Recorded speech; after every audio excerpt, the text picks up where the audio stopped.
જય માતાજી। આજ રસોઈની આઈટમ છે, નવી લાગતી છે આપને બધાને કે આ શું બને છે। અંદાજ મારો શું બને છે, હાલો જોઈ લ્યો। પછી એની ઉપર આપણે એક વાત કહેવાની છે, બરાબર। જો શું છે દેખાય છે કાંઈ, બરાબર। ચાલો તમને કહી દઉં, જોયું ને કઈ આઈટમ છે। ટાઢા રોટલા આવી જાય ને, ટાઢા રોટલા એટલે બાયું પછી એમાં થોડુંક દહીં અને મસાલો અને તેલ નાખીને વઘારીને બનાવી નાખે, બરાબર। એટલે લાગે આપણને કે નવી આઈટમ છે, બરાબર, નવી આઈટમ છે। પણ ટાઢા રોટલા બાયું આપને ખવડાવી દઈએ નવી વાનગી બનાવીને।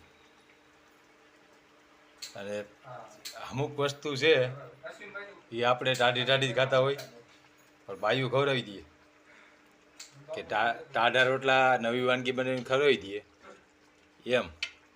આપણે પણ જૂની વાતો અમુક પડી હોય તો એ ટાઢી ટાઢી ન દેવાય, એમાં થોડોક મસાલો નખાય, દહીં નખાય, રાઈ કોથમીનો વઘાર નખાય અને પછી મેકો, પછી જો હાલે એ ટાઢે ટાઢી વસ્તુ અત્યારે આપણે જે હોય એ નહીં દઈ દઈ તો ક્યાંથી હાલે।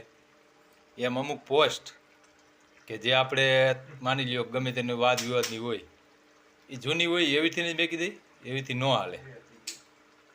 એમાં થોડોક મસાલો નાખવો પડે, વઘાર કરવો પડે અને પછી હાલે, બરાબર। આ જો અત્યારે કેવું બની ગયું ટાઢા રોટલાનું, જો તમને બતાવું, બરાબર। જેવું દાળ ઢોકળી જેવું સ્વાદ દાળ ઢોકળી જેવો આવે, બરાબર। ટાઢા રોટલા વઘારીને લીમડો કોકમના પાંદડા બધો મસાલો નાખ્યો છે, દાળ ઢોકળી જેવું અને નવી જ આઈટમ આખી લાગે। આ ખાવાની મજા આવે એમ। જૂની પોસ્ટ જૂના જે રેકોર્ડ હોય એ ગમે તેમાં એમાં મસાલો નાખો, બધું નાખો, જૂના વિડીયોમાં મસાલો નાખો અને પછી મેકો, પછી કેમ નથી હાલતા એ જો।